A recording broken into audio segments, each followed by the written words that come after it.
Chapter 7 Take Me. Once I was forced to believe that Jeffrey really had cancer, my mind played another big trick on me.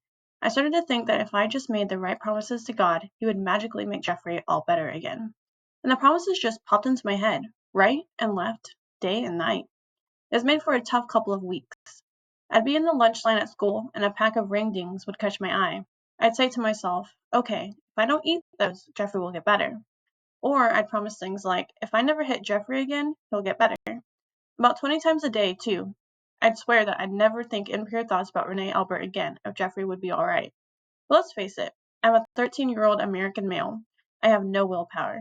So every night, I'd go to bed totally convinced that I was going to gain 20 pounds and be fat, violent pervert forever, and that my little brother was doomed. Then in the morning, I'd start all over. Like, I'll floss every single day, even between the molars if. Of course, there were times when I wasn't bargaining, but those were generally just times when I was busy breaking the promises. It was like the exact opposite of Lent. I would swear to give things up and then immediately do them. I was a mess. When I realized how bad I was at giving things up, I'd try to find other deals I could make with God. One day in gym, we were hitting softballs with this pitching machine that the baseball team uses for training, which we almost never get to use, but it was a really nice day and the teachers must have been desperate to get outside one last time before winter started. So I was telling myself, alrighty, if I hit this next pitch, Jeffrey is okay. Then I'd miss, because with my thick glasses, I basically have no depth perception at all. So immediately I'd be at it again. Okay, how about 2 out of 3? Strike 2. 4 for 6? Whiff! 7 out of 10? Naturally, I know what a spasmo I am at sports. Yeah, I know, drummers are supposed to be coordinated. But it doesn't matter how coordinated you are if you're as blind as a bat. So I know I should have found some smarter bets to make. And I did. By the end of the first week, I was scrounging at the bottom of the barrel for deals to make. Here's a pathetic one. Here goes a good offer, Lord. If that bird on that tree over there flies away within 10 seconds, Jeffrey is cured. That was in the middle of math class, while I was staring out the window as the class checked the homework I hadn't done. Unfortunately, I got distracted by the teacher's despairing cry. Albert, any chance you can answer number 37? When I looked back out there, the bird was long gone, probably scared off by the outburst of yelling that was going on in my classroom.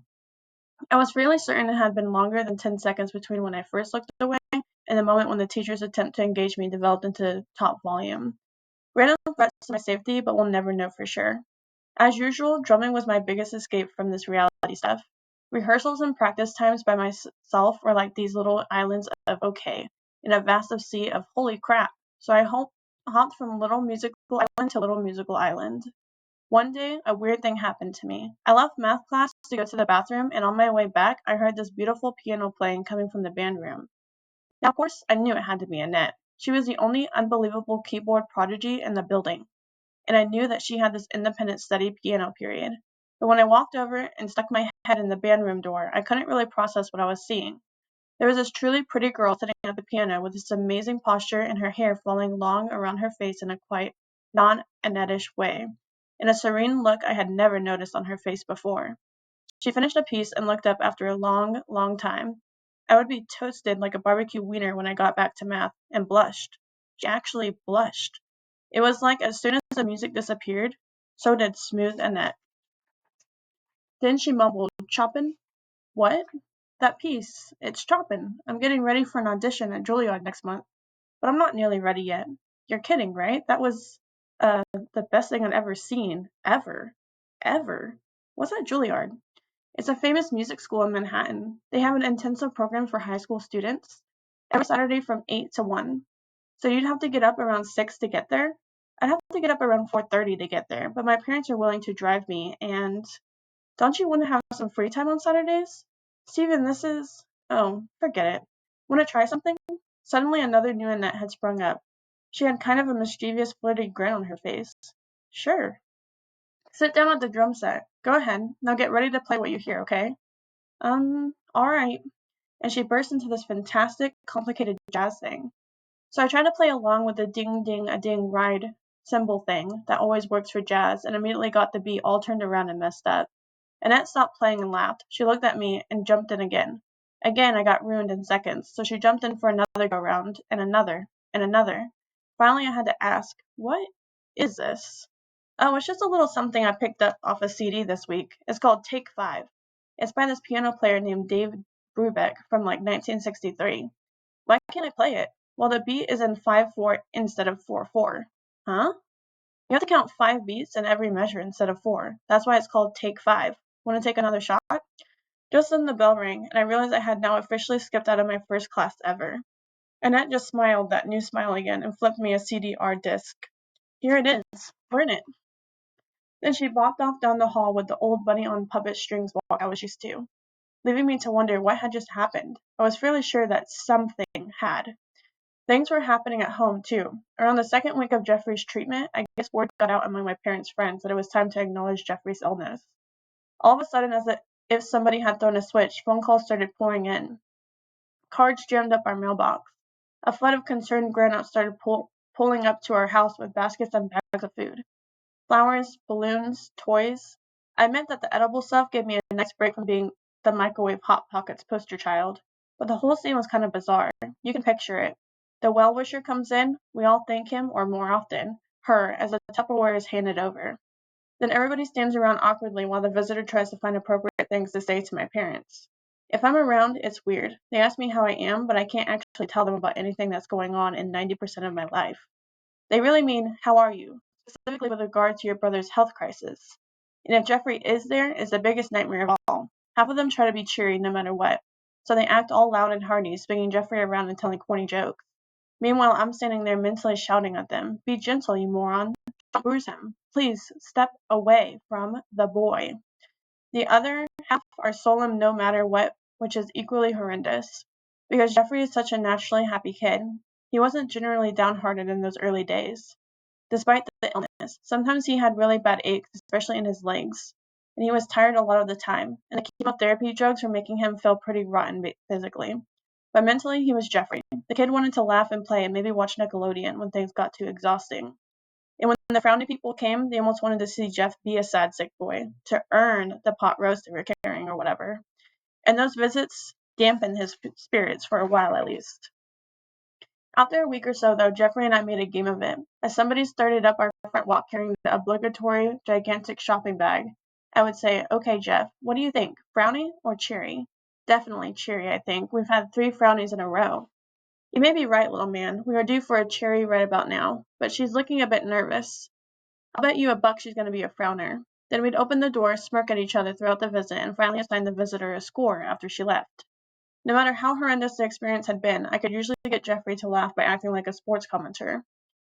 A tremendous effort by kind, old Miss Jacobs from the accounts payable department. She brings an apple pie, but wait a minute, it's store-bought. That's a mandatory deduction. Jeff will have to give her a 5 out of 10 for baked goods. In the behavior category, she's definitely cheery. "Jeff, I owe you $1, you gambling shark," but she clears her throat repeatedly, a clear sign of discomfort. On the other hand, she did pat your head pretty vigorously. I'm going to have to call that a 7. But she smelled kind of funny, Stephen. Is that points off? Ooh, it is. Another mandatory deduction. Was it a dirt smell or an oldness smell? Oldness. Okay, that's another mandatory deduction. Why don't we call this a 6 overall? Meanwhile, my parents would tell us to be nice if they saw all this, but I got the feeling it amused my dad as much as anything else had since Jeff's nosebleed. Near the end of Jeffrey's first month of treatment, there was a big dance at school. The first one of my 8th grade year, which is supposed to be some sort of big deal. You can imagine how much I felt like getting down and partying at that point. But of course, I had to go. It was on a Friday night, one of the nights when Jeffrey was home. And he had been too weak to do anything but watch videos and throw up all day. For about half an hour before dinner, I tried to get him to play checkers, but he finally just wiped the pieces off the board and told me to go away. I could believe a lot of things and had been forced to over the course of that month, but getting kicked out of a checker game by my baby brother was pretty tough to swallow. This was the kid who used to toddle over to my bed at 6 o'clock every weekend morning to pull on my blankets, so I'd get up and watch cartoons with him. This was the kid who once made me play Hungry Hungry Hippos for an hour straight until I thought my hands were going to fall off from settling down those dumb little levers to make the hippo's head move. This was the kid who had spent entire days at a time begging me to play Chutes and Ladders with him.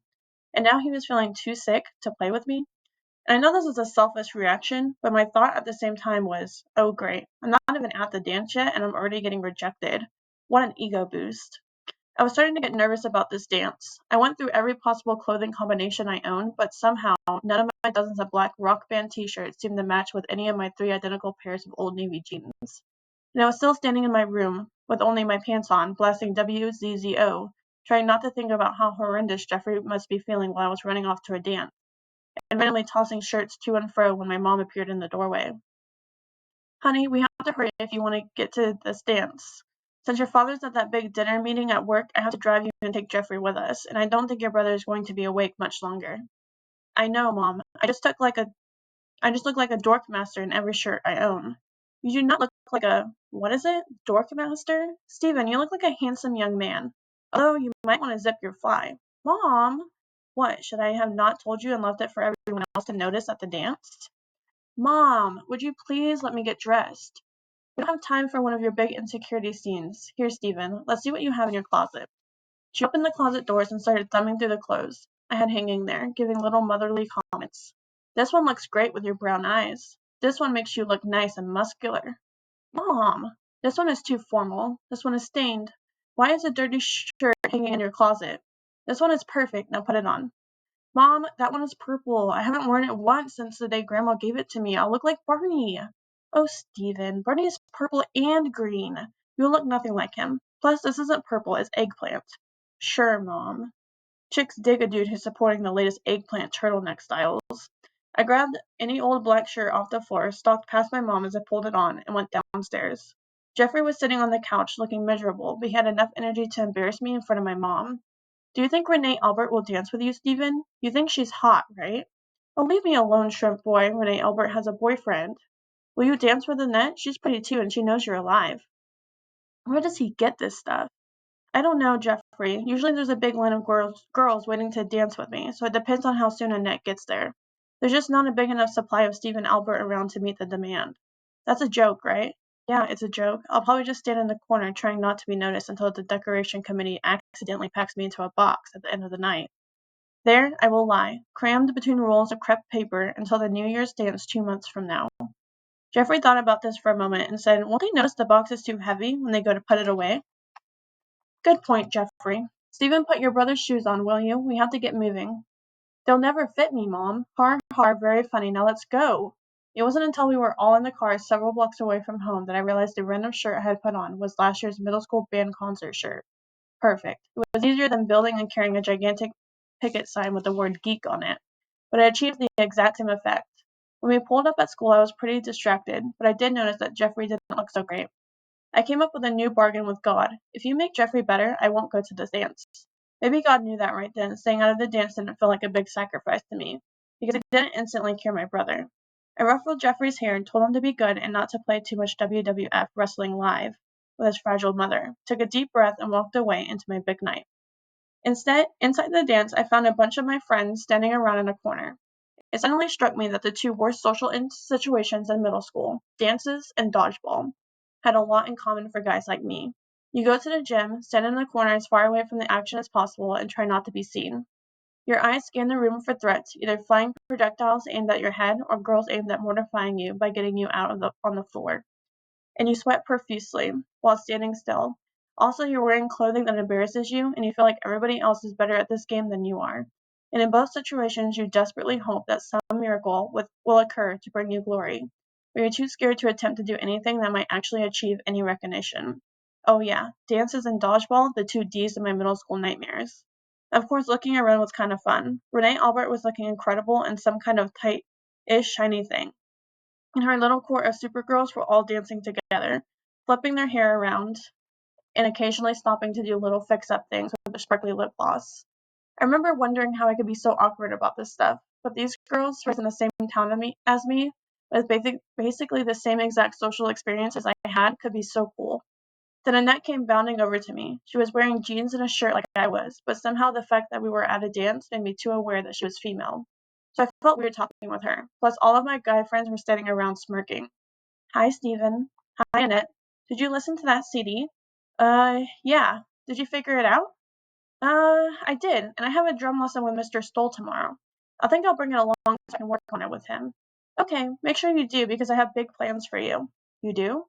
She just smiled and walked away. Perfect, I thought. The girl of my dreams has no idea I'm in the room, even though I sat behind her in every class since first grade. And Annette has big plans for me.